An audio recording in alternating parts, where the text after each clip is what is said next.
don't have quorum, as stated in Article 102 of the 1992 Constitution, to continue with this parliament. Mr. Speaker, I so pray that the right thing is being done. Yesterday, you cautioned all of us. Media houses carried it, that if we are not serious to continue business, we shouldn't let Ghanaians think safe.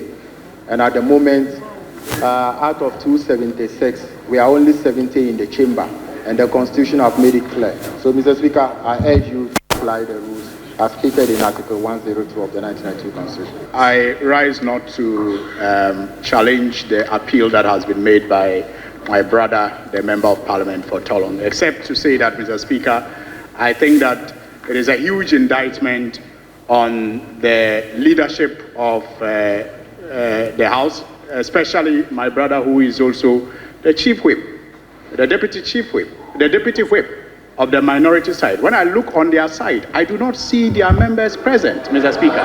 Mr. Speaker, the facts, Mr. Speaker, Mr. Speaker, the facts, Mr. Speaker, Mr. Speaker, the perks that they enjoy as leaders is to ensure that they also, especially as whips, they ensure that their members are present. Mr. Speaker, this house is not made up of only majority members of Parliament. This house is made up of two parties, and we expect that our numbers be present, but we also expect that the minority that have also been voted to represent their constituents are marshaled to be in the House. So, Mr. Speaker, I am disappointed in the leadership of the whip that he's not able to whip his side to be on the floor, and he's advertising it the way he is doing. The composition of this parliament is a very special one, and it's never happened in the history of our country before. Mr. Speaker, we have for the first time in the Fourth Republic a parliament where a particular group has a super majority. Mr. Speaker, they have two-thirds. Two-thirds. It's never happened in the Fourth Republican dispensation before. Two-thirds.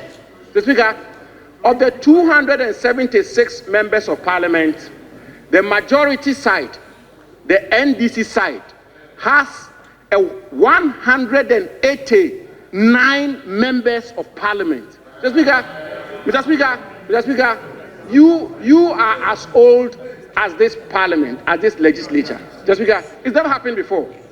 Secondly, Mr. Speaker, this house mostly deals with government business, and that is why the majority leader is mostly referred to as the leader of government business. Mr. Speaker, and throughout this session of Parliament, the first meeting, the second meeting, and the third meeting, our friends from the other side, 189 of them, consistently, they do not attend to the House. They do not. Ghanaians, Mr. Speaker, Ghanaians, in fact, Mr. Speaker, the NDC side, the majority side, can one form quorum on their own, Mr. Speaker? Can two have enough members of Parliament to conduct business? Mr. Speaker, three, they can have enough members of Parliament to take most fundamental decisions, and yet they don't come to Parliament. So, Speaker, instead of my brother Abu making his arguments within the premise of the law, Speaker, he decides to do propaganda. Yesterday we did business, government business, we conducted government business on this floor. Now, please, Speaker, please. This is the evidence of what happened yesterday. Yesterday there were 176 members of this House. 176. The records will bear us out. So the propaganda that the mighty minority are absent is not borne out by the records. The mighty majority are absent. It's not borne out by the record. So when issues are raised, Mr. Speaker, these are matters of procedure. We cannot sidestep the procedure and do otherwise. It is good you have proceeded within 64(3). You are drawing Mr. Speaker's attention to an alleged absence of the adequate numbers for a commencement quorum. The law provides what should be done. I believe the Right Honourable Speaker will direct the clerks at table to ring the bell. The numbers will come in and will proceed. Now, Mr. Speaker, having said this, I believe that yesterday you had cause to encourage members to attend upon the House at 2 p.m. Speaker, before we adjourn, the records will bear me out that I drew the attention of leadership of committees. Speaker, we have discovered that leaders of committees are arranging committee business in the afternoon, when we have all agreed that committee businesses should be arranged in the morning, so that when it is 2 p.m., we'll be ready to conduct business at plenary. Speaker, today's order paper again shows that there are advertised meetings of committees for the afternoon, when we had encouraged them that they should shift the afternoon sittings of committees to the morning, so that in the afternoon we'll have adequate numbers at plenary. So, Speaker, we implore leaders of committees, chairmen and ranking members, that they should arrange committee businesses from about 9 a.m. up to about midday, so that by 1 p.m. we'll be ready to start business at 2 p.m. We are depleted because of the committee sittings. As we speak, public accounts is sitting. They just adjourn for the day. A committee on state interest is sitting. A committee on communications also sat, and others are also sitting. So, Mr. Speaker, committee numbers on the average are about 24. So if you have 3 committees sitting, that is in excess of 75 plus.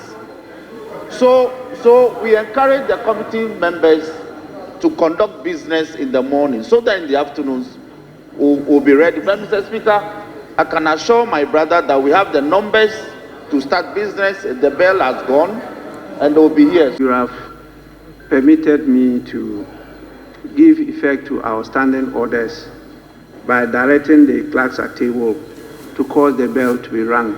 It was very obvious when we started that the numbers actually fell far below a quorum, but our rules are clear on that. And so I direct that the bell be rung, and they've given us minutes to proceed, only 10 minutes. So if you actually meant what you were doing, you should have allowed this to take place. And by this time, the 10 minutes would have been gone. But knowing your business, you continued your usual way. So please, clerks at table will cause the bell to be rung, and then we'll continue with the business. I have my timing here, and when it's 10 minutes, we'll count to see what we have on the floor. And that will determine whether we adjourn or we continue with business. As you direct, clerks at table, please.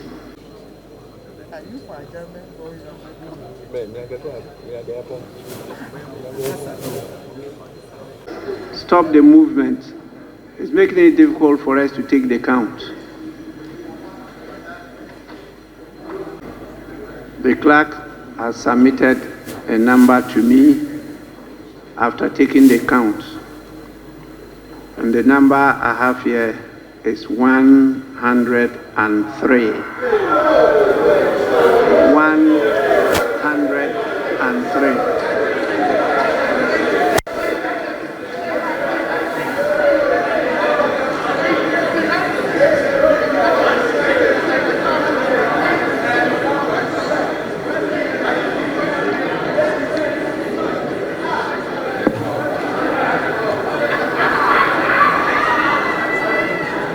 So, honorable members, we have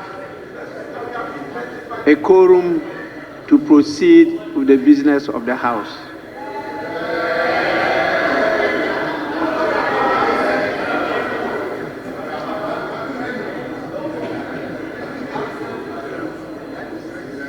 you.